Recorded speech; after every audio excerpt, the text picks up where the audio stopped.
Alright guys, bit of a way to work out, but like I said, I had a birthday party and stuff to go to, so I'm gonna go camp out just in this basic area because this is where all the free weights and cables are. Anyways, like the cables are right behind me, dumbbells are right here, free weight barbells are right over there, all the benches are here, and the only two arm machines in the whole building are right there. So maybe outside of using that like really good close cable at the far side of the gym, we might just camp out in this general area.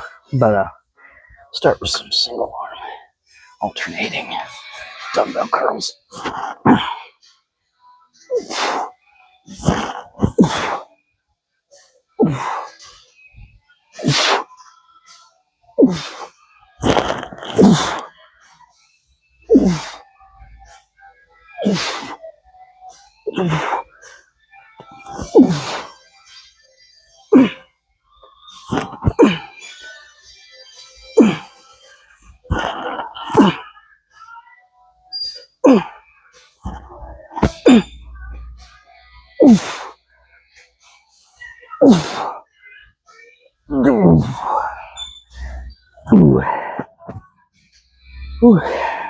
Sure good.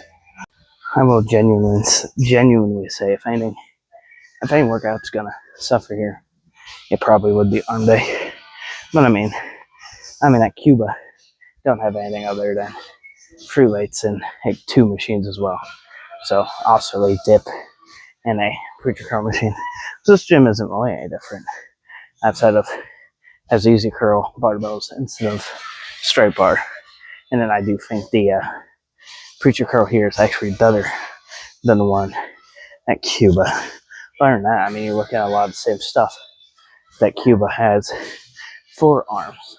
So in terms of like arm days, they're going to be about the same quality they always were at that gym.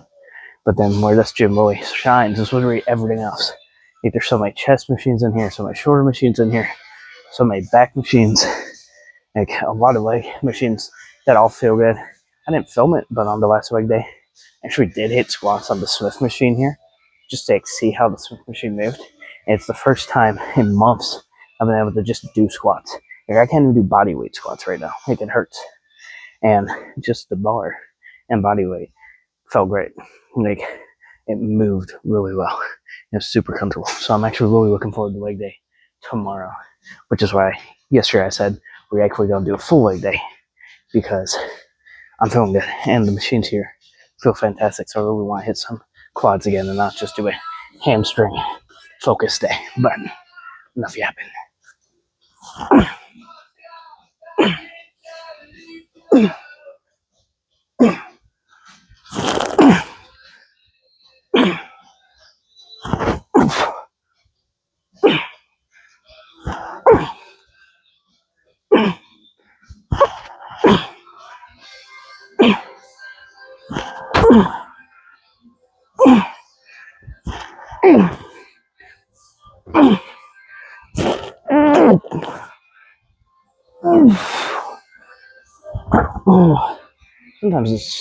Sometimes it's just nice to start with those and be able to go a bit heavy. I will say I'm not one to disagree with other people's training philosophy, but I would say I don't necessarily agree with like when Sam Subik does these. Don't get me wrong, clearly it works for him. Like watching him like put straps on him and doing like the 60s or 70s, just like going heavy. In fact, that's a good way to tear your crap up. End up with like a rotator cuff or a hurt shoulder, or if you're pulling a bicep. But I'm much more like, yes, I'm still like turning my body into it to be able to handle the weight better. Because like if I was going to do it super clean, like I'm not moving at all, I'd probably have to do the 30s or even 25s. So I will agree with like being able to lean in and get it, but like full on like putting a strap on it and then like going freaking wild, like full body English. I mean the guy's 10 times stronger than I am anyways. He's on gear, but like to me it's like I let her do this is like a good weight, good moderate weight that's still super heavy for me, a good load for my biceps, and then also like as I get to the end of the set, that's when it starts looking like his compared to him the whole way through. That's it. No, he does go lighter and more like these once in a while, where he might use the 50s or 60s, but I don't know. I guess I'm not much for disagreeing with people's training because everyone's different. Everyone responds differently. And obviously, some people are natty and some people aren't.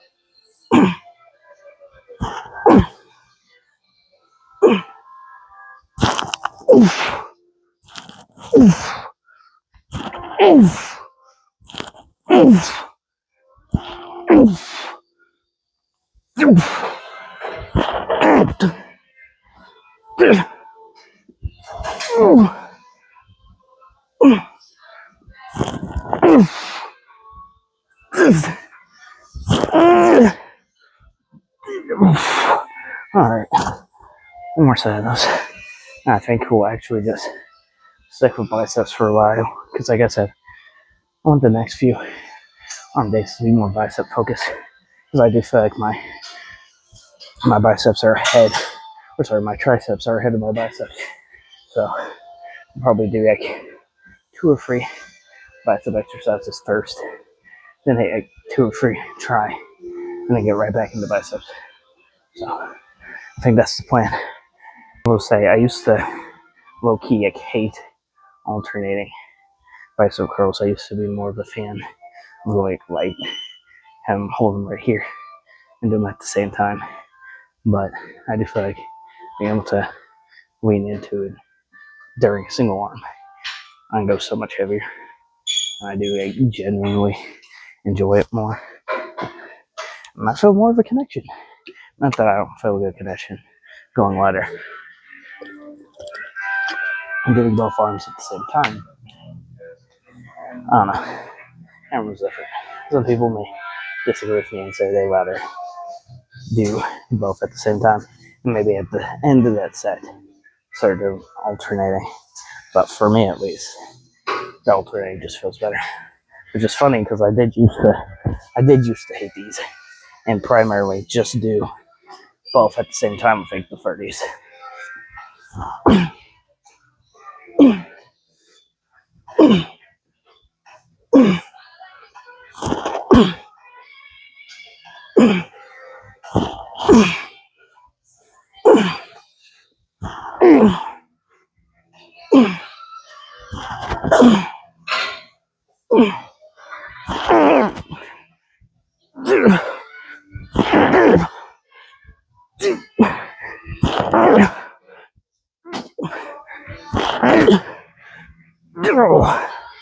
Alright, take those. Let's move on.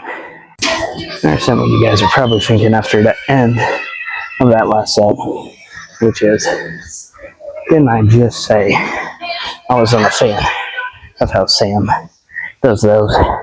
And then half of that set was basically his style. Way more his style. Today I'd say yes, because I was at the end of my set. That was the point.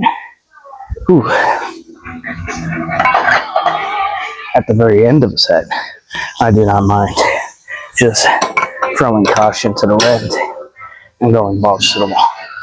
Now, this should be a good weight, but that being said, I don't think I've ever used this at this gym. I could be wrong. Maybe I've used it once before, but it may not feel all that great. So, we'll see. Maybe it's heavy, maybe it's fine. Ooh. Alright, that's all. There we go. That should be perfect. Of course, this is a very sharp angled rear roll.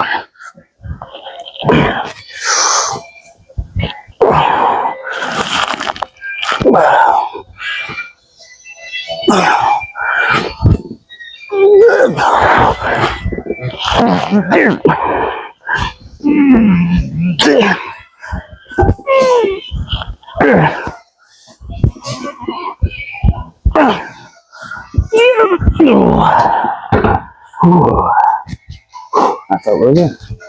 I like that handle. I think that might be the hardest thing with any preacher curl machine is, well, not preacher curl machine, but preacher curl setup is the handle, because I do think some of the Easy Curl bars are just too aggressive with the angle of the bar, and so it tends to hurt my wrist. I would say I didn't notice until just now. There's another one on the floor with a much less aggressive angle, but this one does feel surprisingly good. Normally, these ones that are more almost, I mean, not necessarily M or W shaped, but just way more aggressive in how sharp the curves are in it.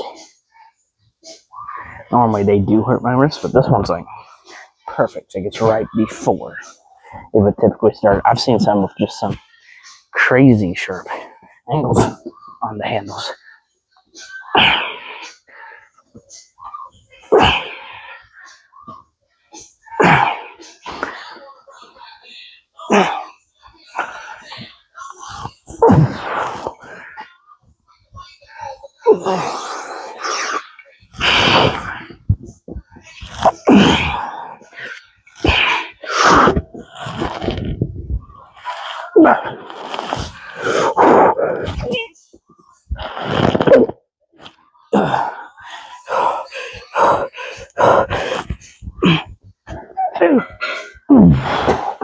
Oh, I think we'll just leave it there and keep talking. That feels really good. I think the heaviest I've ever gone on a preacher curl was at Cuba with a 35 on each side. I was also on BBC 157 and Turkestron, so I did have like a healing peptide in my system plus Turkestron, which I know a lot of people don't feel the results of, certain people, but I'm a pretty good responder to it. So like, my strength does generally go up on it, and it is one of the things I'm missing right now. Like constantly catching up on bills, unemployed at the moment, anyways, and then trying to save up for an apartment. It's like, whew. I never have the money for that stuff anymore, which sucks. Because having those extra strength gains, especially when you're on a cut, very helpful. Borderline a necessity if you can find something that you respond to well. That's a natural supplement. I mean, obviously, taking BBC 157 is a natural supplement, but Turkestron is. And I do get genuinely good strength gains from it, so I didn't miss a bit on it, but enough about that. I could just buy some creatine and start getting a decent pump and some moderate strength gains from it, but I just haven't bought any. Dearly missed right now during this calorie deficit.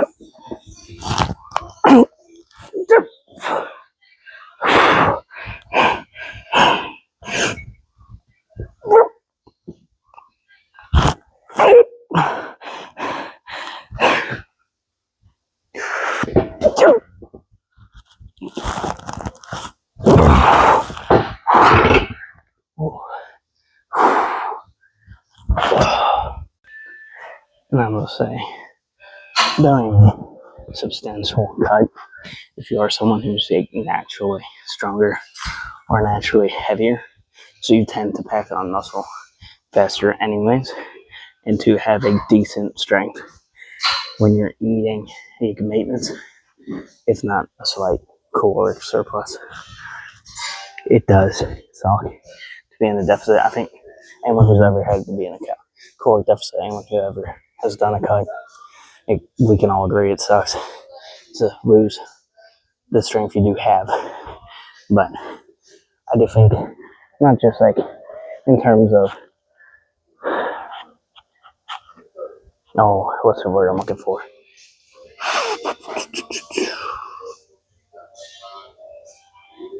Can't think. In terms of self-discipline, like,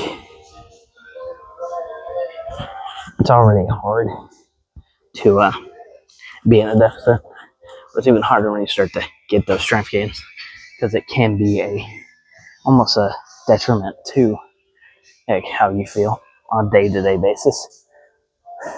You're already like, feeling hungry all the time and struggling to stick to a diet or to hit those lower calories and not much on your diet. And then you start noticing these strength gain losses. And that's when you really start to struggle, which I think that's where the importance of maybe cutting down your calories even more.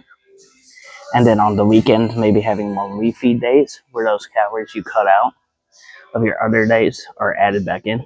So you're still in the same calorie deficit that you would be weekly if you were eating. So say I want to eat 1,700 a day.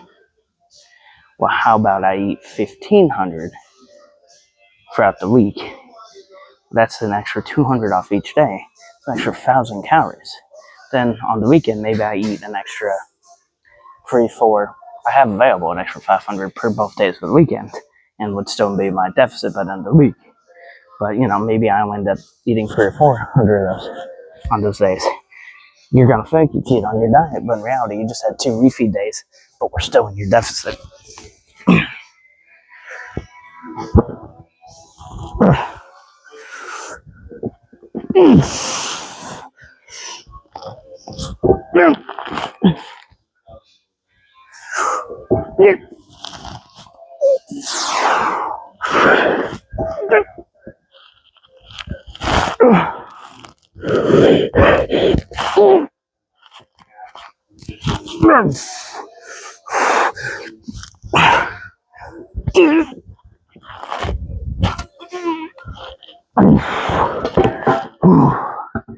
All right, let's move on. Ooh, that felt good. Ooh. All right, on to some incline bench, lying dumbbell curls. So these are really great, almost isolation movement, because even though I'm doing both arms at the same time, they are getting individually challenged by having their own dumbbell. Obviously, I'm still going to stop at the same spot. I got my imbalances, but still borderline a great isolation movement.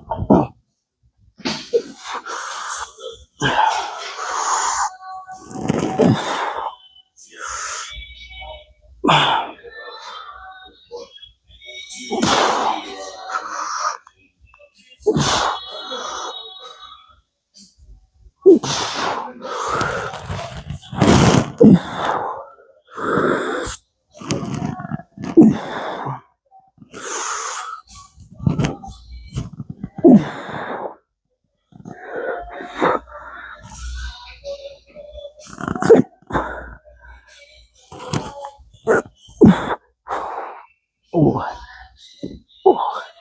Those are good. I feel like you can go fairly light and still get a good challenge with those. All right. Ooh.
Ooh.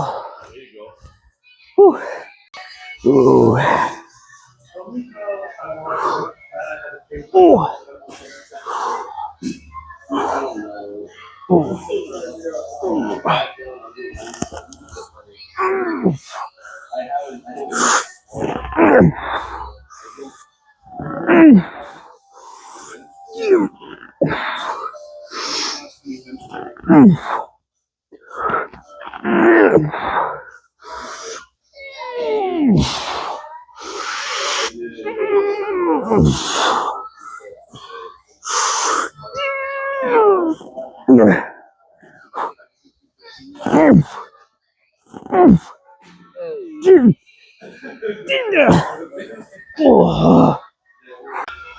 All right, I'm just gonna go straight to a superset here. I think I'll leave this rope how it is, weight wise. Lift it up. We'll go straight from push down, step more. Skull crusher, variation of movement, superset straight to rope extensions. Whew. Yeah. Yeah. Yeah. Mm. Mm. Mm. Mm. Mm. Yeah. Mm. Yeah. Yeah. Yeah. Mm. Yeah. Yeah. Yeah. All right. Yeah.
All right, this should be the last tricep exercise tonight. And we'll move on to some more biceps. Maybe like one or two more exercises of bi. We'll hit some cardio and get out of here.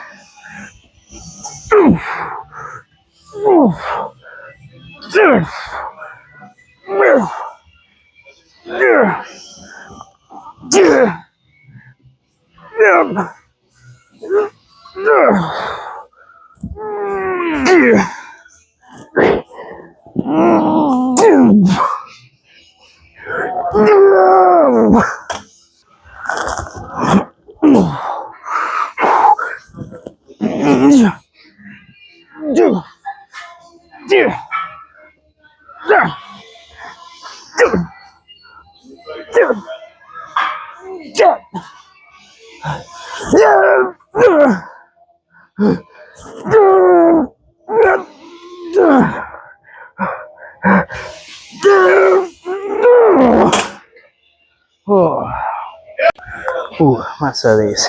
We either do a rest pause or we'll do a drop set. I'm not sure.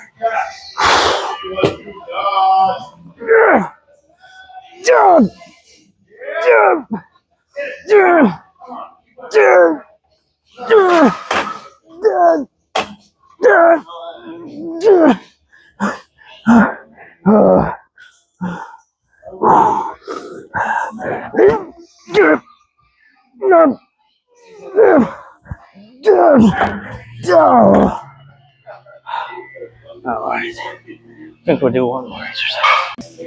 All right. We'll just take these to failure. Can't promise we'll get 4 sets, but it's the plan. It's 4 sets. But we'll see. I think I've only ever used this machine one other time, so.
Alright, I think unfortunately there's only one set left in me. That being said, that's just a sign of how freaking good this workout's really been. So, gonna hit probably a drop set on these.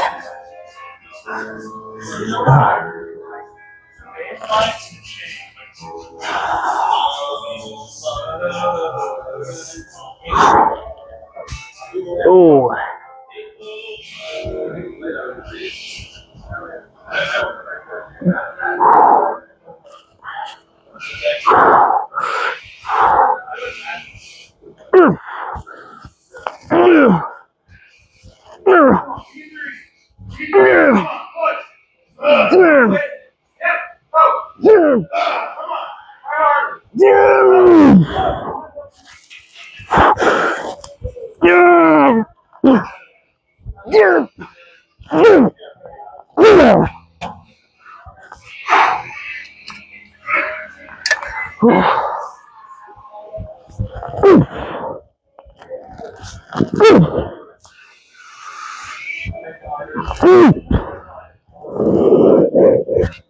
Alright.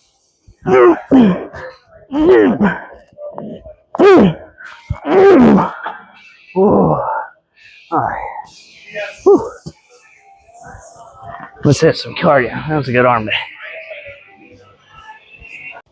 Alright, guys. I will say, I do not quite understand this gym's logic when it comes to its cardio room.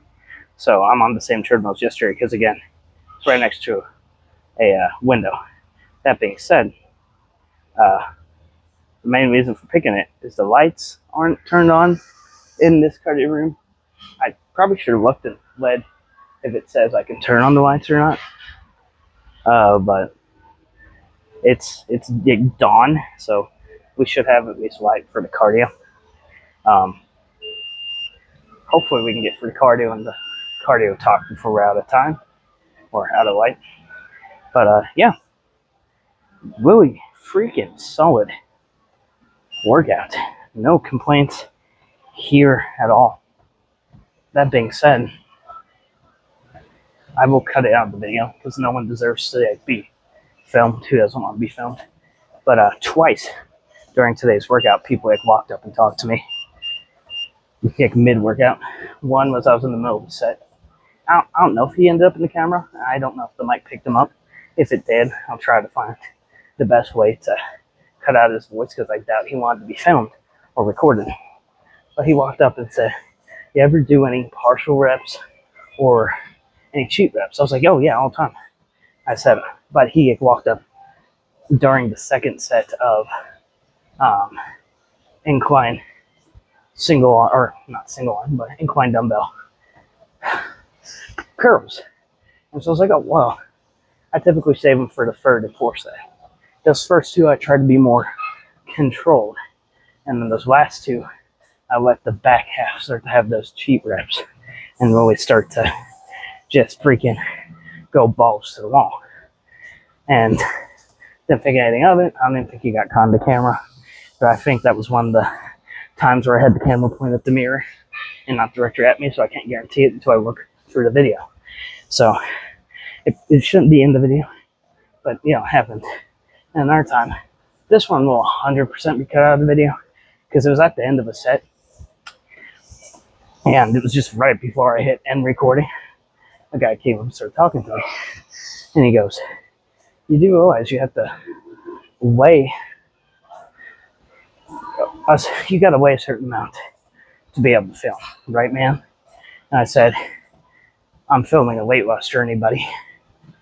You know, I'm not looking to just film my workouts and become some big internet star or fitness influencer looking the way I look. So I'm filming my journey to 160 from where I am right now. Said I used to be 300, got down to 180, ended back up at 250, got back down to about 200 to 190s is where I float now." I said, so I've lost like 170 pounds.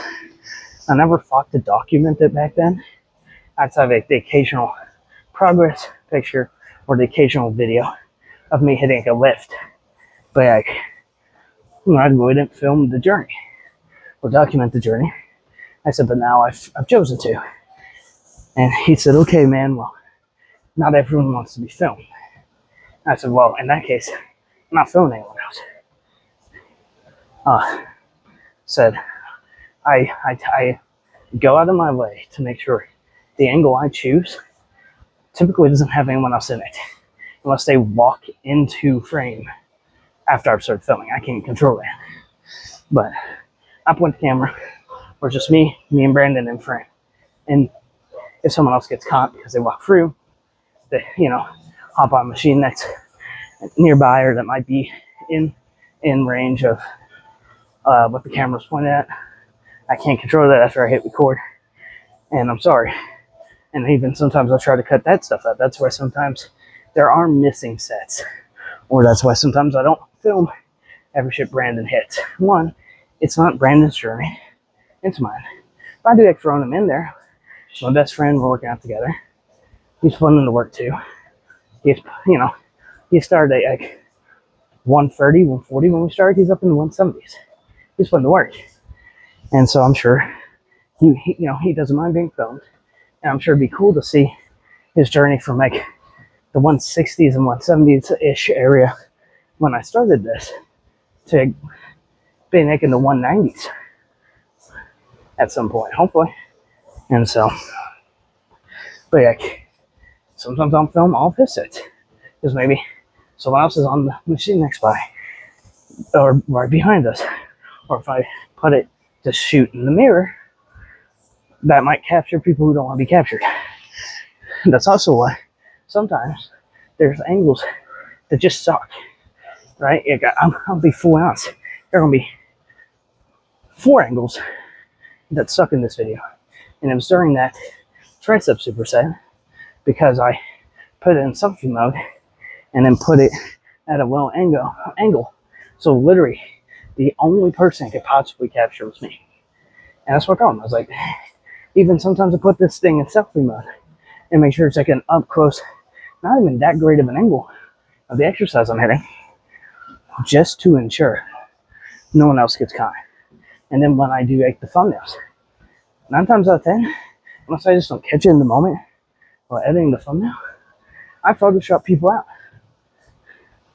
And then we even have the ability now, just on our phones, to circle somebody and erase them out of videos and photos, just in your photo editor. So like I do that stuff too. I go out of my way to make sure no one but me is filmed. But I can understand his argument on the second half of not everyone wants to be filmed. I understand that, and I go on my way to respect that. Because I know, especially at the beginning of my journey, if I had seen someone filming and I seen the camera point at me, I'd probably be upset. Like, I probably wouldn't have ever walked up and said anything, but there definitely would have been this overwhelming feeling of both dread and embarrassment. That 1, I ever let myself get to that point, and 2, that someone was filming me at that point in my life in the gym, probably not even knowing what I'm doing, not lifting very heavy because I was extremely weak, and I wasn't acted either. So I completely get that. But to walk up and tell somebody you gotta weigh a certain amount to be able to film yourself in the gym is wild. Like, I'm sorry, there's no look to being a fitness influencer. You can argue, like, no, you have to be lean, you have to be shredded, you have to be this, you have to be that. No, you got, is it that Sal guy who's doing his weight loss journey?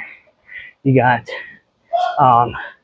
Brett Lee G who's doing his weight loss journey, and you got, I want to say his name is Goliath, or I know it starts with a G, but I can never freaking think of it. But the guy who won 2024's Summer Shredathon, and like, he grew up big time. Peach Fit when he started. All these guys didn't start, looking like big freaking mash monster bodybuilders.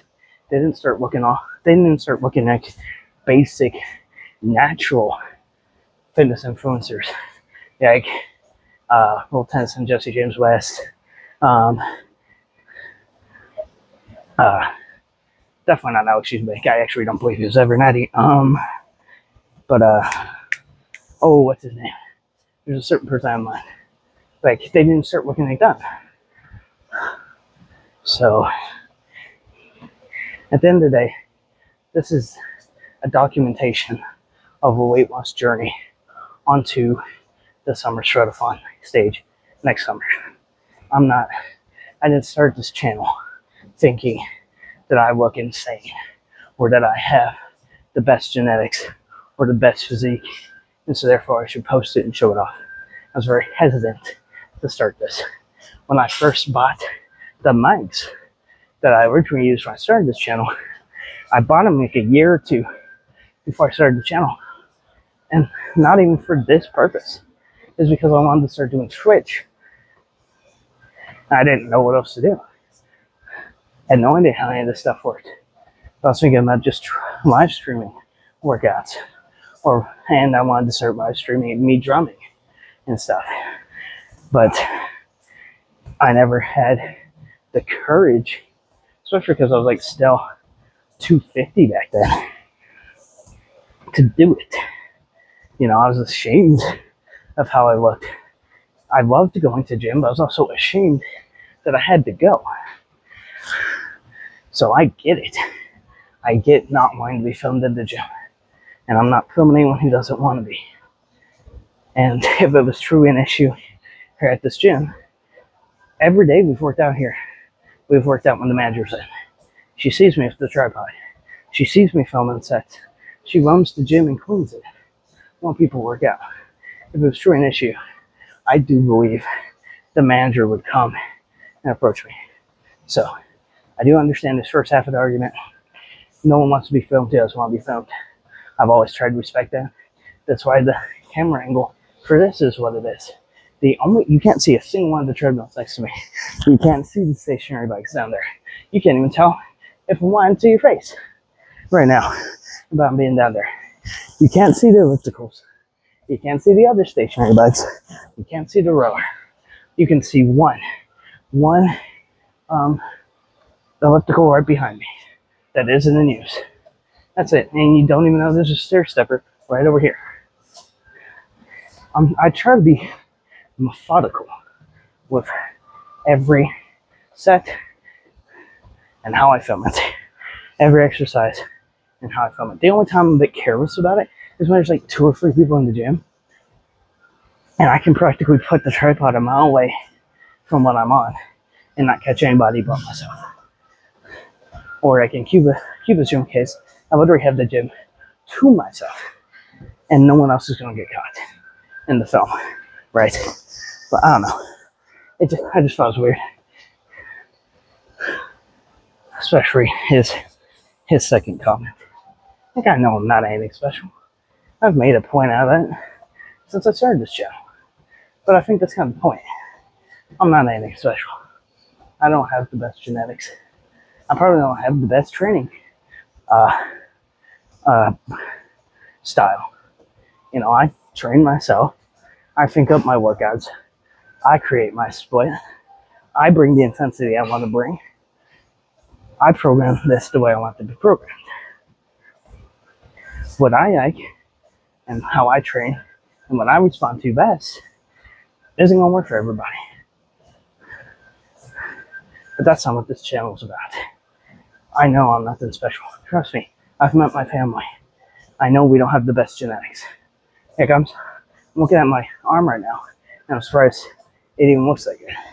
The only thing I've ever thought we have good genetics for is calves and triceps, because my dad has always had extremely lean and extremely defined triceps and calves, despite being 250, despite being obese his entire life. So I always knew like I was going to have decent triceps and decent calves. But both my parents are overweight. Both my parents are relatively inactive. My entire family, not extended. There are exceptions, but my close relatives, brothers, sisters, mom, and dad, they're all pre-diabetic. They're all obese, if not morbidly obese.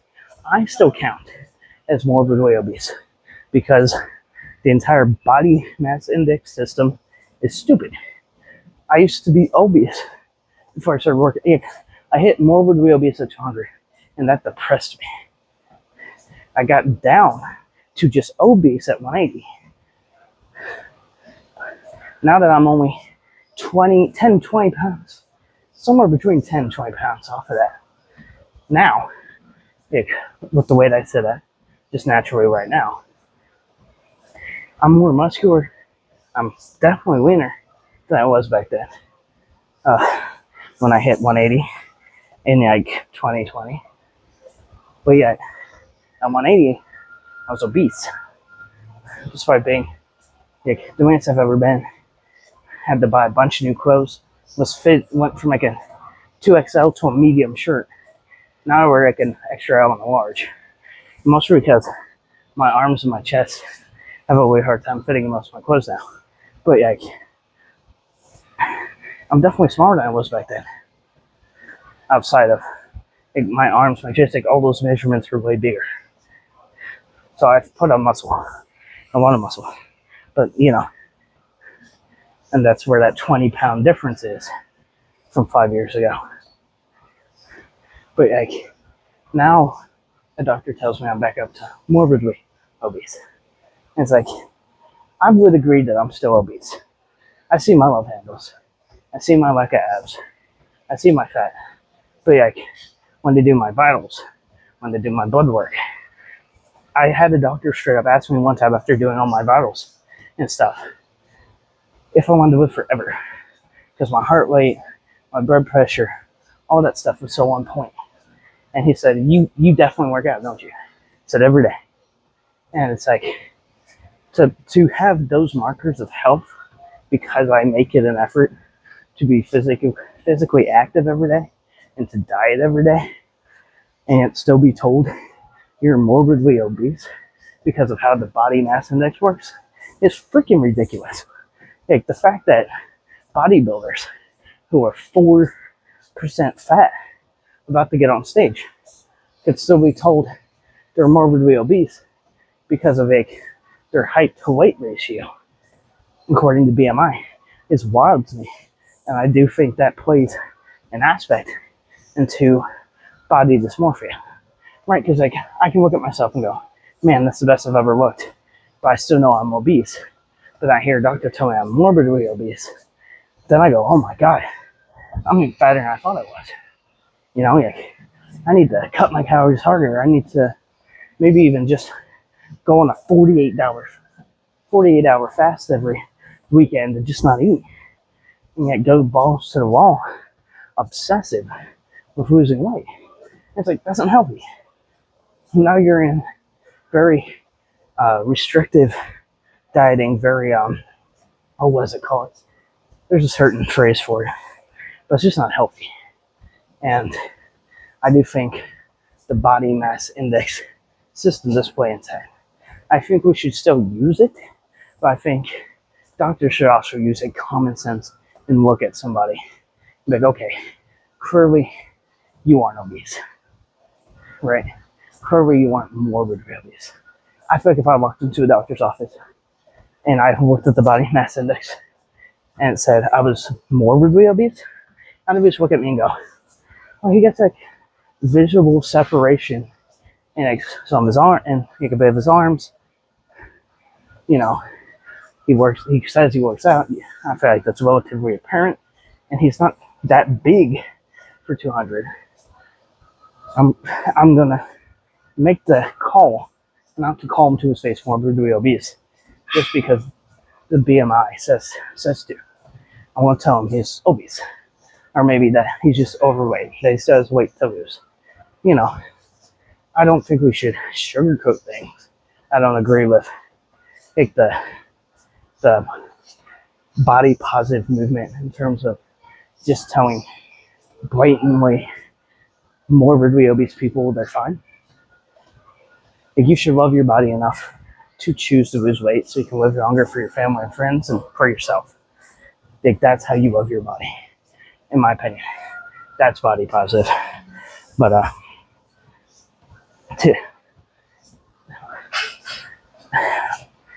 there just needs to be a better way about it, because I do think BMI is broken. And I do think the health industry and like how we treat body weight, body fat percentages, all that isn't right. I do think it causes people like me some days to want to go balls to the wall in a very unhealthy way.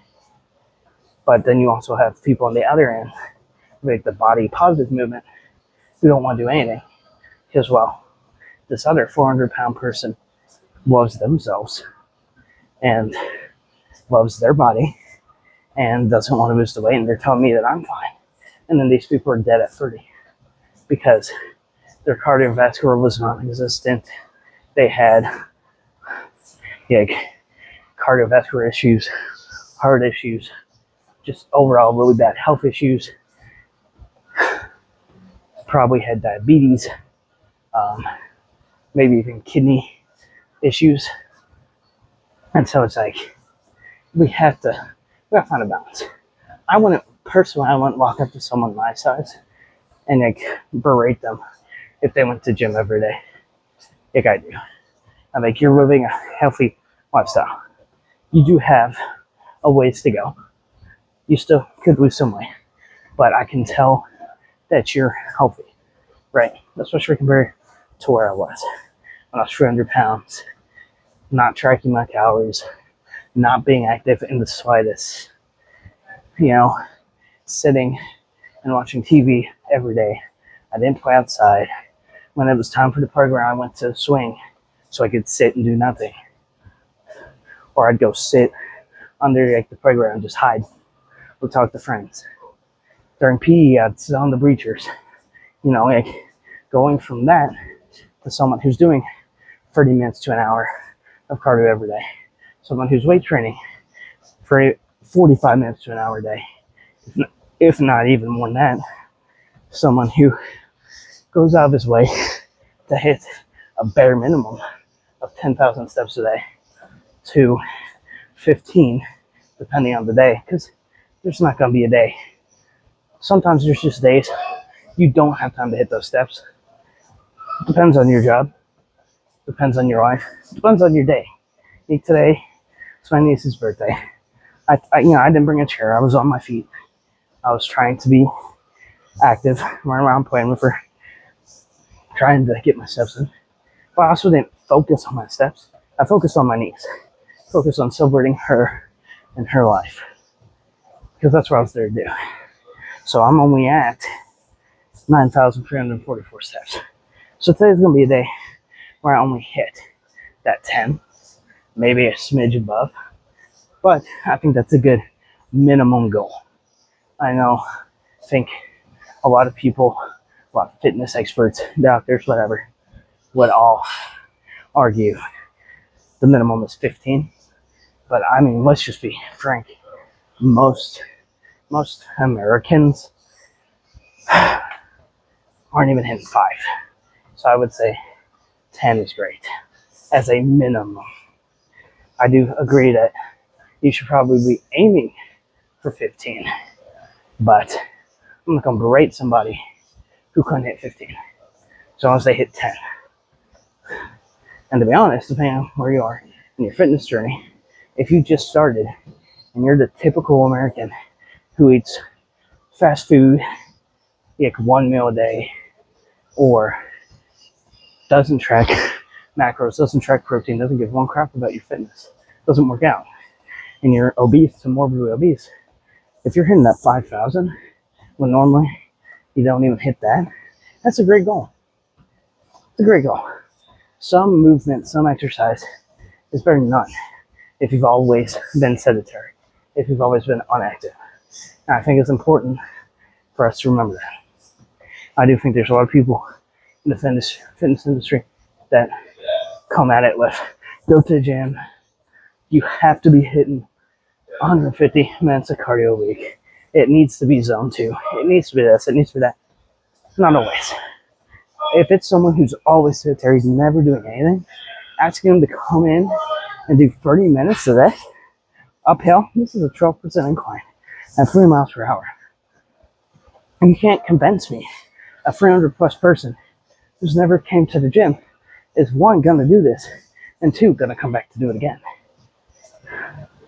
For them, just coming in is a big enough change. Maybe cutting out soda is a big enough change. Doing like 20 minutes of some weight training, even if it's only like 3 or 4 exercises, is a big enough change to start seeing some changes. 10 minutes on this at, like 2 miles per hour with no incline is better than them sitting at home eating an entire bag of chips mindlessly while staring at the TV after a day at their sedentary job. So I do think we need to start thinking about that and understand that some progress is better than no progress. A little change is better than no change.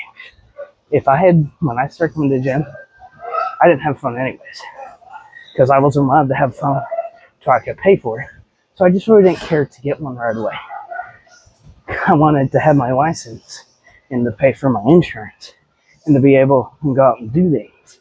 And so that's where my money was going. And then eventually I got my first phone. I did it pretty consistently posting on Instagram and Snap, but I've had to delete and start new accounts since then. So it's supposed to start there anymore. But if I had a way to watch some of these fitness influencers and some of the things they said, I wouldn't have ever thought me doing 20 to 30 minutes on the elliptical every night after my weight training with no resistance at all was worth anything. I would have given up. I've been like, but I'm drenched in sweat. I'm exhausted. You know, the scale is going down. Like I have to be doing something right. But this big buff dude online who clearly is doing something right and has it all together and knows what he's talking about says that my cardio isn't good enough, that my cardio is useless, that because it isn't zone 2 and isn't, you know, super, like, at least challenging, you know, because I don't have any resistance on. I'm being lazy. It's not worth anything. Like, no. Those first few months in the gym, that cardio is challenging. Because I've never had any. But you run into an issue where if that's how your cardio remains, right? Like, I always just hop on the elliptical and don't put any resistance or don't up the hill. But I always just get on, use that at baseline for 30 minutes. My heart's used to it, so therefore, and my body's used to it, and I've adjusted to it, I've adapted to it. So the amount of watts, the amount of effort, the amount of calories I burn is less because it doesn't take as much to do that anymore. It's the same with this. I started on a 10% incline for 30 minutes. Been able to hit that pretty easily. I mean, I'm still out of breath. My heart's still at the 130 beats plus that I want to be at for zone 2. I'm at 138 right now. But I could tell it was starting to get easier. So now I'm at 12%. And like I said, I'm at 138 right now. So pretty close to 140. I want to sit at about 130 to 150 for my heart rate. So it's like, this cardio is perfect. But I could tell that 10% incline was probably within another week or two going to be something I could start to do in it close to zone 1, where maybe my heart rate only hits like 120. And so it's like, I up it. And as I continue to do this, eventually this 12% incline is going to get easy. So I'm going up to take 14. But that's the thing. Just like with training your muscles out in the weight room, you have to progressive overload your cardio. Just like your rates and your reps don't stay the same when you weight train, neither should your minutes or your intensity of your cardio. So in order for me to keep my cardio at 30 minutes, I want to up my incline or up my speed. So one of these variables have to change to up the intensity. Say if I wanted to stay at the 10% longer, well, then I probably will start doing 45 minutes of this cardio. But that's one of the variables changing. Or maybe if I wanted to keep it at 10%, wanted to keep it at 30, maybe I up to 3.5 or 4 miles per hour, and this starts to look like it'll jog uphill instead of a walk. But one of these variables have to change, so now my body, just like with weight, has to adapt to this new situation. My cardiovascular system, my VO2 max, has to adjust to be able to comfortably do this new standard. So just like your body has to learn to start pushing that heavier weight off your chest on the bench. Well, eventually that gets easier to the point that you need to go up in weight because it's not challenging anymore. And so it's ascending here. This 12% incline is an adjustment made to consistently up the ante, to continue to push the boundary of what's possible for my body, to force my body to continue to adapt my cardiovascular, my VO2 max to improve and get better, so I can be healthier, so I can push myself, so I continue to lose weight. If I just stay at that 10% incline for 3 miles per hour for 30 minutes every day, without ever changing, my body's going to adapt. I'll start burning less calories. So, I mean, you really do have to treat cardio like the right rhythm. There has to be some variable that changes to cause adaptation, to cause progressive overload. That being said, that is our 30 minutes for today. So, that was a good workout. Not disappointed with either the cardio or the weight training. So, let's get out of here. See you guys tomorrow for leg day.